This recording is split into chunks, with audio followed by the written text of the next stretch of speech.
We don't celebrate death here. We don't celebrate things that are unpleasant. We celebrate life, and that's why we're celebrating the life and the journey of Ed Mayne and the life and the journey of Todd. The two of them, you know, that's an awesome combination. You know, they worked in different areas and in different times and in different places, but always with commonality and a common goal in mind. Ed was my mentor, my friend. I remember the very first time I had an opportunity to meet Ed Mayne. I had been elected as president of the Professional Firefighters of Utah. And I went up to the Capitol and I had to figure out from square one how to lobby. And someone took me by the hand and led me into a small room just off the House chambers where I had the opportunity to be taught at the foot of Eddie Mayne. Obviously they were both giants, both figuratively and literally for us Democrats. Huge men with huge hearts and huge minds. My first memory of late has been the day that I was elected chair of the party in 2005 on a Saturday. On Monday, I called Eddie to tell him I needed Todd to come back to work for the party. I had already been through a day and a weekend where I had the Robert Redford moment of, oh, what are we going to do now? This is going to be a wild ride. I worked with Todd for the 4 years. I was on the executive committee of the state Democratic Party, and had really the pleasure of knowing him through that time and traveling with him and to DNC meetings and just having a great working relationship with him and friendship.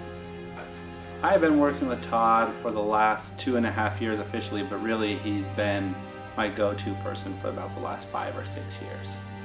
Well, it'll be hard for anybody to continue Todd's work. He's irreplaceable. Many people are going to have to try to fill his shoes, but the work that Todd did was something that he was made to do. He was built for it, and I don't think we're going to find another brain like Todd's in a long time. I think Todd's legacy is that we keep moving forward and we never let anyone deter us from speaking what is right and what is true. The same thing is said of Ed, is that I don't think Ed ever met someone who was on his side or on the other side of an issue that didn't walk out of the room and say, you've got to love the man, he has passion. I think the memory of both of these men of huge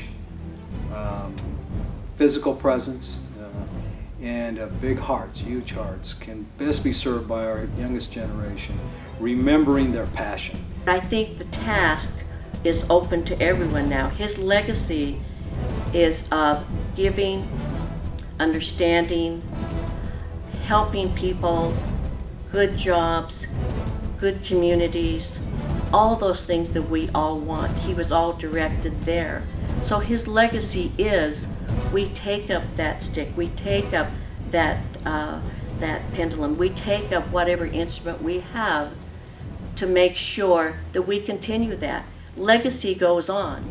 Todd never let his ego get in the way. I mean, he had his critics, but I never heard him speak poorly of his critics. He had, of course, many fans as well, and he treated everyone equally and with civility, and I think his legacy will just be of hard work and quiet humility and great civility toward everyone, both inside of our party and outside, even with Republicans and independents.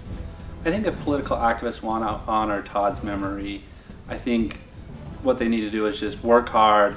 Don't worry about the glam and the glitz of being in politics, but get down to the nitty-gritty and worry about the numbers and what actually needs to be done to get to win elections and to get things done.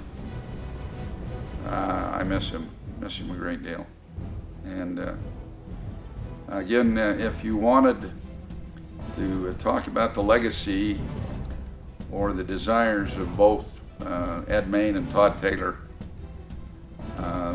they would say to you, the battle's worth it, fight the good fight, hang in there, You only have to get up one more time, then you get knocked down. That's what they both say to you. Just keep on getting up, and you'll succeed in the end.